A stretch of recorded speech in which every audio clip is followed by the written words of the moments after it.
Hello everyone, I am InfoSec Guru. My name is Devashish. Welcome to my channel.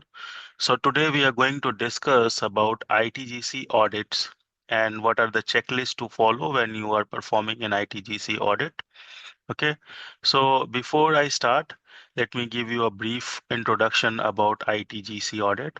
So it is a inter IT general controls audit. Okay, so it falls under IT controls. There are two types. One is IT general control, one is IT application control.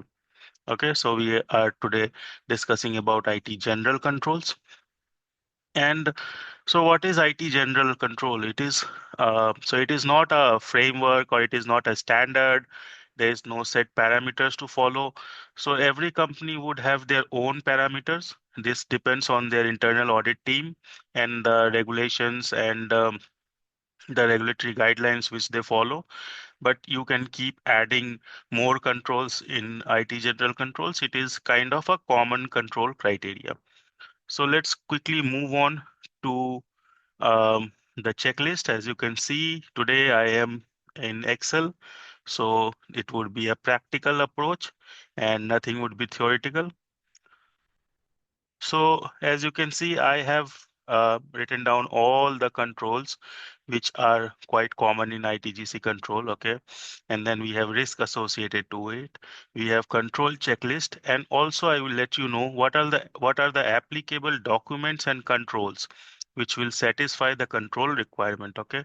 So I have written down 21 points, okay, 21 control areas, which would cover all the IT general controls, okay? So we'll start with the first one, which is access control. What is the risk associated to access control? Which it is unauthorized access, data breach, potential fraud. Okay. What are the checklists which you have to follow when you are doing an audit or you are doing an implementation or you are checking compliance with ITGC? First checklist is ensure only authorized users have access to the system. Okay, to ensure only authorized users have access, what are the documentation we need? We need a logical access management document. We need a policy for access management, and we also need a PIM-PAM solution. Okay. Then we have implement strong authentication mechanism. How do we do it? It is through multi-factor authentication, two-factor authentication, or SSO. We need to check, validate the existence of MFA, 2FA, and SSO. Okay. Then enforce access authorization and password management policy. So we need to create or implement a password management policy. We need to validate if the policy is available. And in that policy, we need to make sure that account lockout, password length and complexity, and other important details are mentioned. Then there is periodic regular review of access rights, which we can meet through UAR, which is user access review, and user access lifecycle. You can check this UAR document and you can ask for it from the client. Next is change management. Under change management, what are the risks? System outages, operational disruption, unauthorized changes to system. What are the controls? Manage and control changes to IT system and application. How do we do that? We should have the organization should have a change management policy. Okay. Then change request documentation, approval workflows, change testing, impact analysis. Again, change management procedure or SOP. SOP is standard operating procedure. And in this, we would mention step by step, guide how to perform a change. Okay. Or you should validate if every step is mentioned in the SOP. Then maintain change logs and rollback procedure. Again, the same SOP would have all this mentioned, rollback procedures and everything. Perform regular review and testing in non-prod environment. So before you apply any change to the production environment, it should be thoroughly tested in the non-prod or test environment. So you need to check the risk assessment documentation and testing documentation in non-prod environment. Then we have segregation of duties, which is also called as SOD. What are the risks associated? Fraud, errors, and lack of accountability. What is the checklist? Separate responsibilities to prevent conflicts of interest and fraud. Okay. How do we um, do it? Implement maker checker process or check for the maker checker process. Then ensure different individuals perform requests, approval, and implementation of changes. Again, how do you do that? Implement or check for maker checker process. Regularly review and mitigate conflict of interest. Then periodic reviews of all the SOPs or procedure docs and see the version control, see the document control, and if it is approved by approver or not. Okay. Then implement segregation of access to sensitive data and critical system. Again, this can be mitigated by role-based access control. Okay. I won't go too deep in the applicable documentation and control because it would again increase the length of the video. So you can go ahead and look for like if you have RBAC, what is RBAC? You can there are multiple videos in YouTube. You can go ahead and search for it. Next is data encryption. Here we have data theft, exfiltration, interception, and unauthorized access are the risks associated to it. What are the control points? Protect sensitive data by encrypting it during storage, processing, and transmission. Key management practices: data classification, implement encryption in transit, processing, and rest. What are the applicable documentation and control? One is for the first one, it is data handling management policy and cryptography policy or SOP. SOP is again standard operating procedure or a procedure document. Strong encryption and security of storing keys in the system. Okay. So wherever the keys are stored, you need to make sure it is secured and the uh, it is secured through a strong encryption mechanism and also a strong authentication mechanism.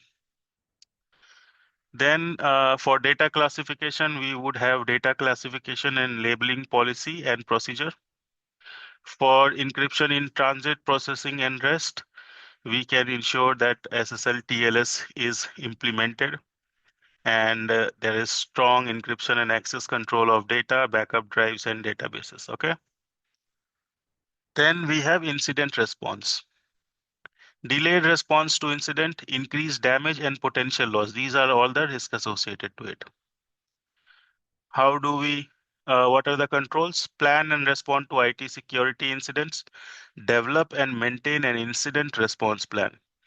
Implement incident detection, reporting, analysis, mitigation measures, and lessons learned. Regularly test and update the incident response plan.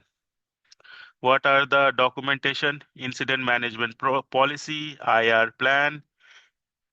So how do you check for the detection, reporting, lessons learned, mitigation measure? You can go ahead and do a walkthrough and check for evidence from past incident. Okay. Then again, IAM and IR plan should be periodically reviewed and tabletop exercises and evidences. Okay. Next is backup and recovery. What are the risks?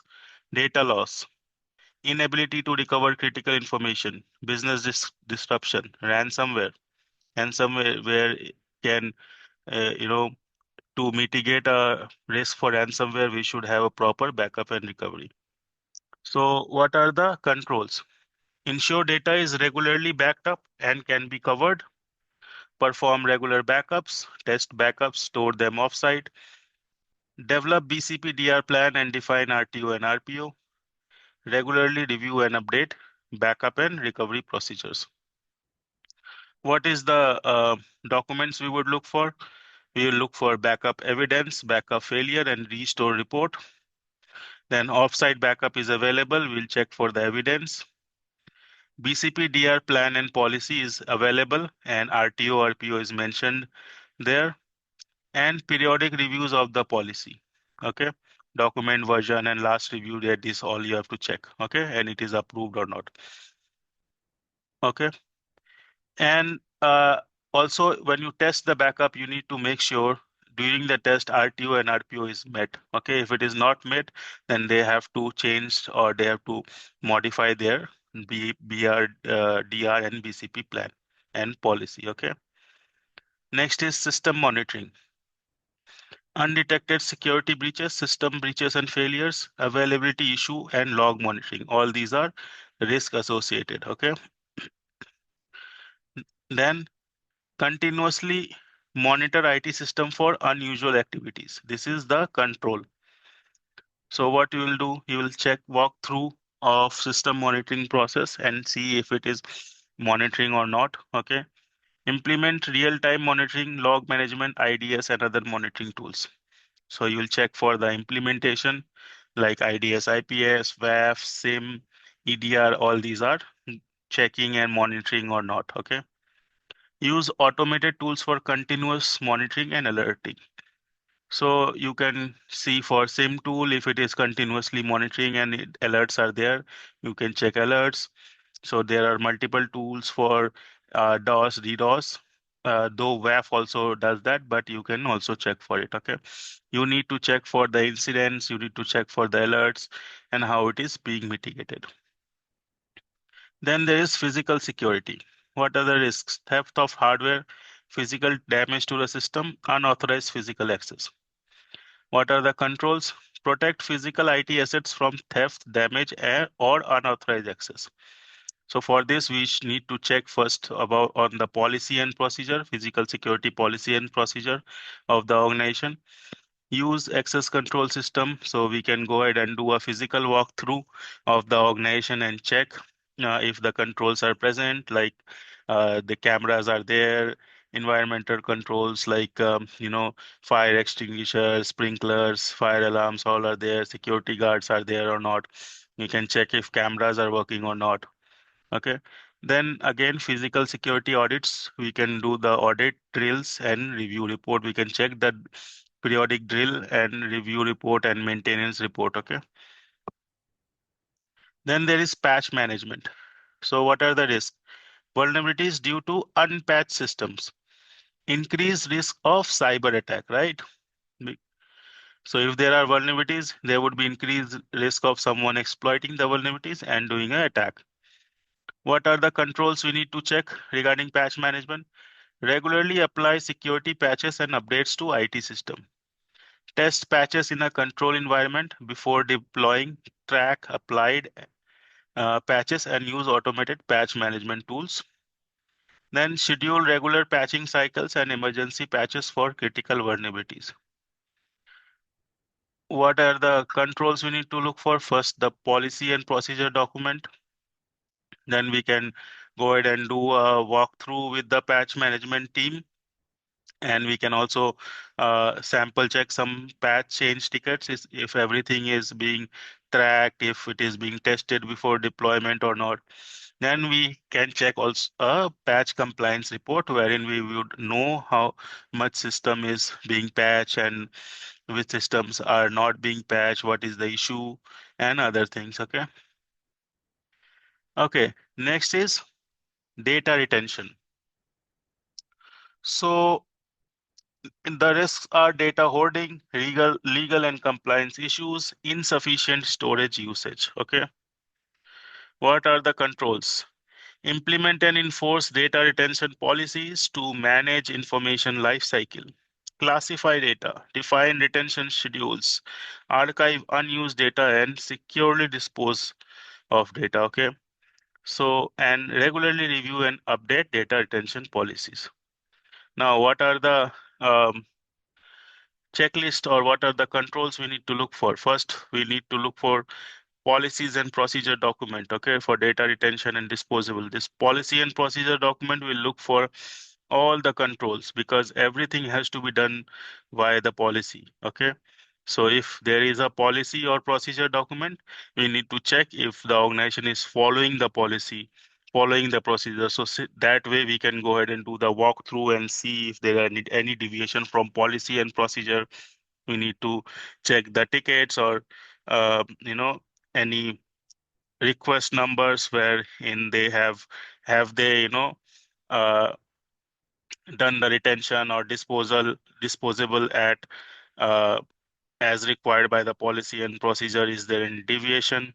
So we will again check data classification, data retention, disposable policy and procedure.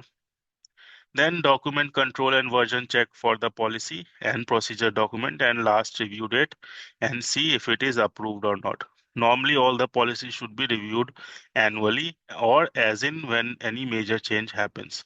So you need to check for that. Okay.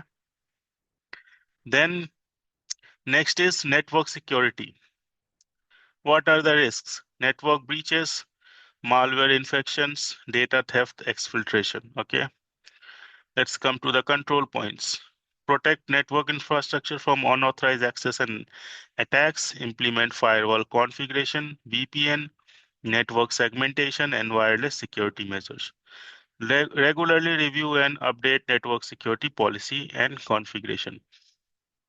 Okay, so as an auditor, you need to check for network security procedure, network access control procedure, review architecture diagram, network isolation, etc. Okay.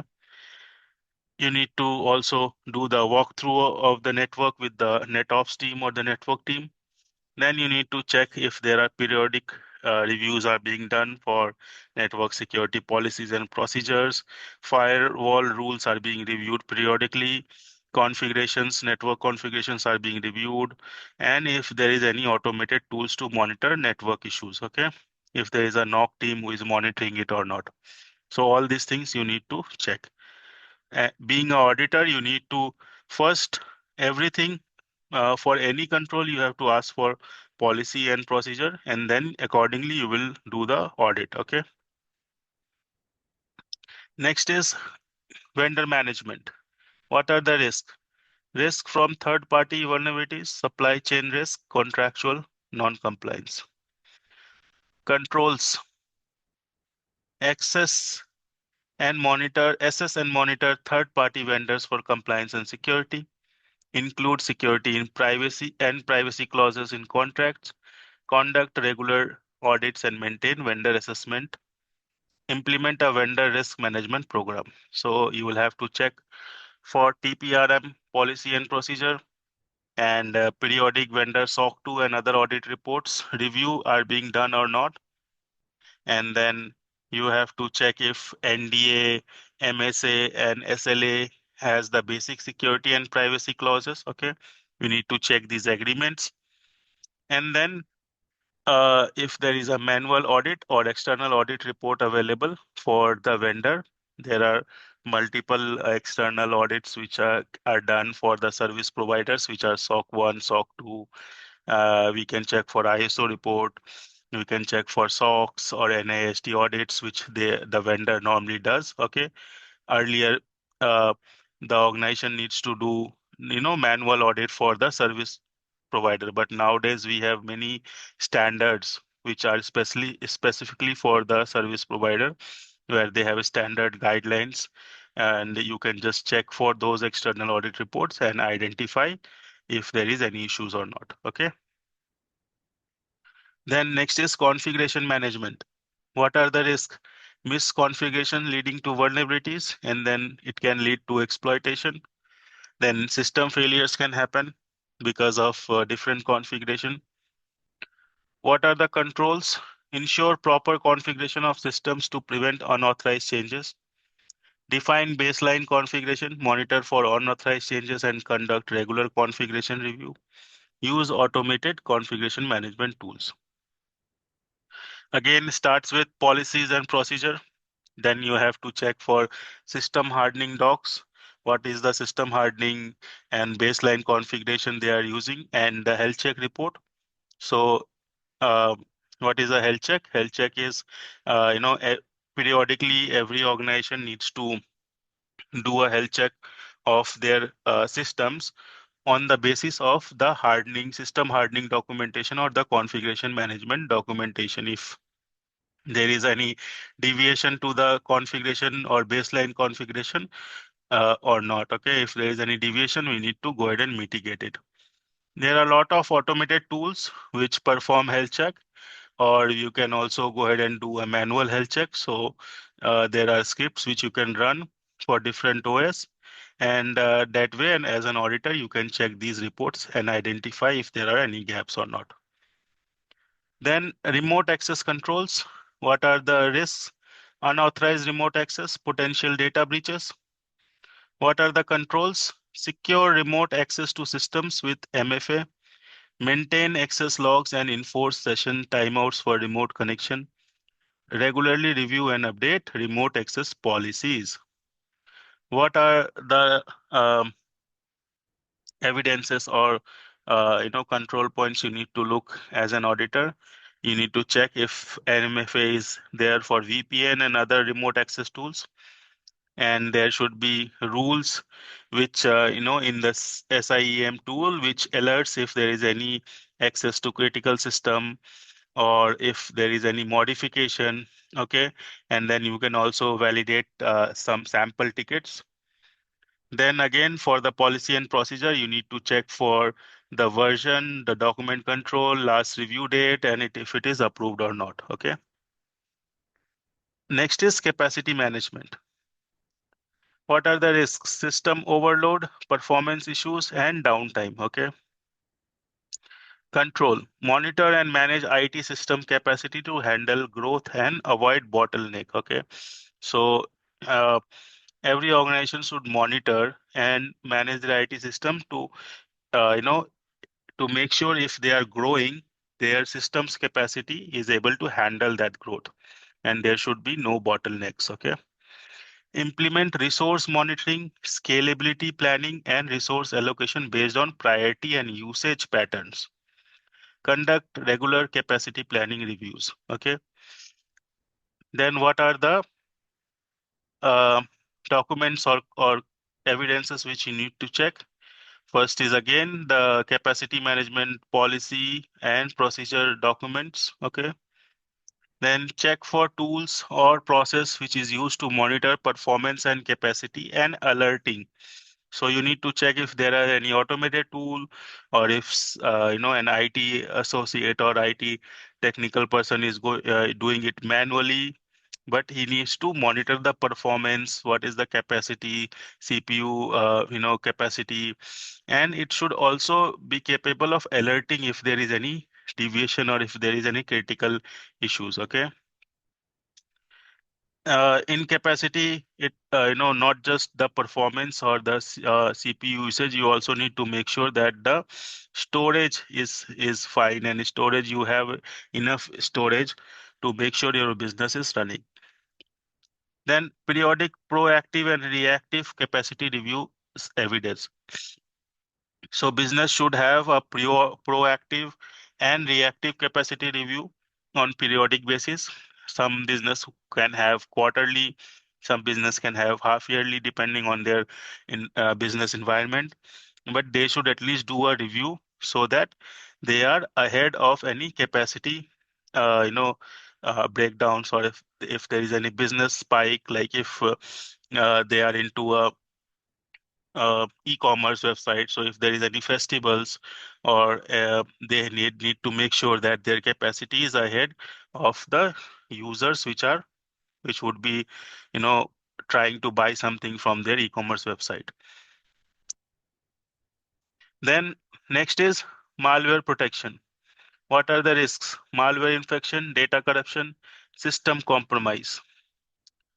What are the controls we need to check? Implement anti-malware software and procedures. Deploy and regularly update antivirus software. Perform regular malware scans and incident response drills. Use anti-malware tools and educate users on safe practices. Again, what are the applicable controls or checklist which you need to validate? First of all, we need to check if there is any antivirus, EDR, XDR solutions which are available. Then we need to check if signature updates are being done regularly. When was the last signature update being done? We need to check sample check few servers, if they have got the last update, signature update, okay. Then if there are any daily scans or periodic full scan is being run, what you need to check for the report. Okay, if there is any misconfiguration or deviation, you need to check if the remediation has been done. Then security awareness and phishing simulation exercises, and you need to educate your employees how to be safe, because antivirus cannot capture or stop you know all the malwares which you get. There are many malwares which can come through emails, which can come through phishing or social engineering attacks. So you need to also educate the employees. Next is on the same, employee training and awareness. Risk associated are human error, insider threat, non-compliance, social engineering attacks. Okay. And what are the controls? Regularly train employees on IT security and compliance practices, conduct security awareness training, phishing simulations, and policy training, implement continuous training programs, and measure training effectiveness. As I said, that insider threat or phishing or social engineering attacks are cannot be mitigated by any technological tools. Okay, so you have to make sure your employees are properly trained, your employees are given periodic awareness training on the new threats or upcoming threats. And also you need to measure the effectiveness through phishing simulations or attack simulations. So what are the things you need to check? Again, periodic training, phishing exercises are being done. Okay.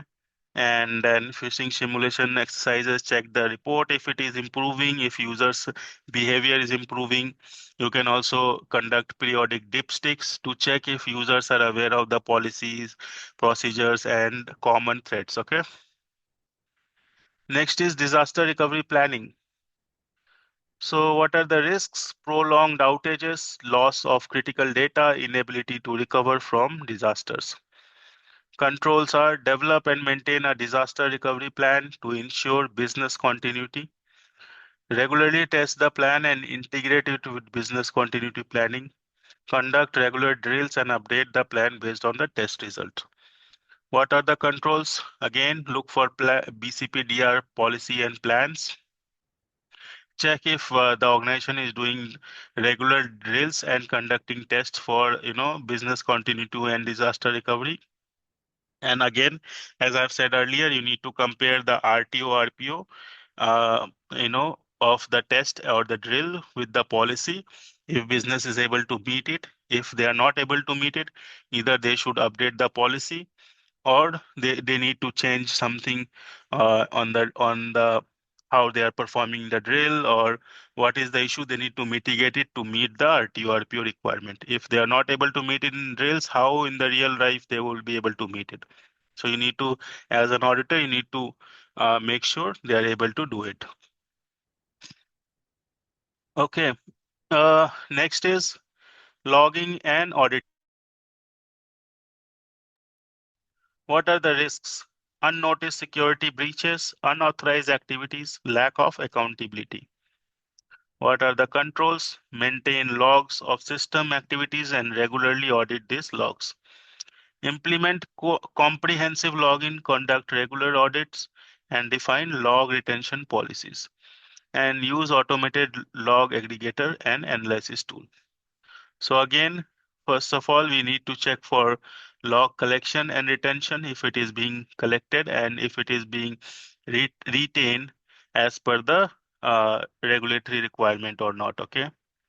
Then SIM and other log aggregator tools are there, and which are already generating and aggregating the logs, and you can also use them to perform audits, or there are a lot of other tools, log assessment tools which can be used for performing any real-time audits.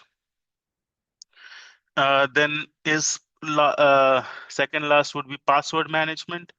So risks are weak password and an account compromise. This is very important. Enforce strong password policies and regular password changes. Implement password complexity requirement, password expiry policies, and secure password storage. Okay. Again, we'll look for the password management policies and procedures to identify all these are. If all these are into the policies, we can do certain, some real-time checks if users are, if the password is in the systems are following all these policies or not. Okay, you can check for user logs, or you can check for in the different tools, you can check for users, uh, how many users are there, what are there, if their passwords are meeting the requirements, and there are different other ways to check for password compliance. Okay. Last but not the least, environmental controls. What are the risks? Physical damage to IT asset, operational disruption. What are the controls? Protect IT infrastructure from environmental hazards like fire, water, and temperature changes. Maintain appropriate temperature and humidity levels. Install fire suppression systems and use UPS for backup power. And then conduct regular inspection and maintenance. How do you audit for this control? You need to do a walkthrough of the facility. Okay. You need to check for environmental controls. You need to look for evidences for thermometers, humidity meter, fire alarms are there, sprinklers are there, fire extinguishers are there, emergency exits is there or not. Okay, it is very important. Whenever there is any disaster, first thing you need to remember is you need to save your save your manpower, personnel. Okay, rest everything can be saved later, but first of all, you need to save your manpower. And then evidence for fire alarms, sprinklers, fire extinguishers, emergency exits, and then UPS and other power backup solutions are there or not. Okay, you need to check for all these evidences. Okay, and if they are working or not. So how are you going to check if they are working or not? You're not going to raise a fire and check for sprinklers, right? You need to, for that, you need to see if they are doing periodic inspections or not. And you need to check their maintenance report. You need to check also drills if they are performing. Okay. So all this is all about the ITGC audit. Okay. So these are the control checklist and what is the applicable documentation and controls you need to look for as an auditor. Okay. You can add few more into it depending on the requirement and depending on your organization. Recently, people, are adding SDLC also in ITGC control or audit. Okay. But definitely there is no set standard, but these 21 are the basic things which you need to keep in your ITGC control list, because they would be available in all the standards, whichever standard or regulation any organization is following. This for IT, this all would be there, definitely would be there. Okay, so I think, yeah, that's all from my side for today's video. If you like this video, if you find this video helpful, please like, share, and subscribe to my channel. Like my videos, and definitely it will motivate me to make more videos. Thank you everyone for watching my video. I'll see you guys in next video.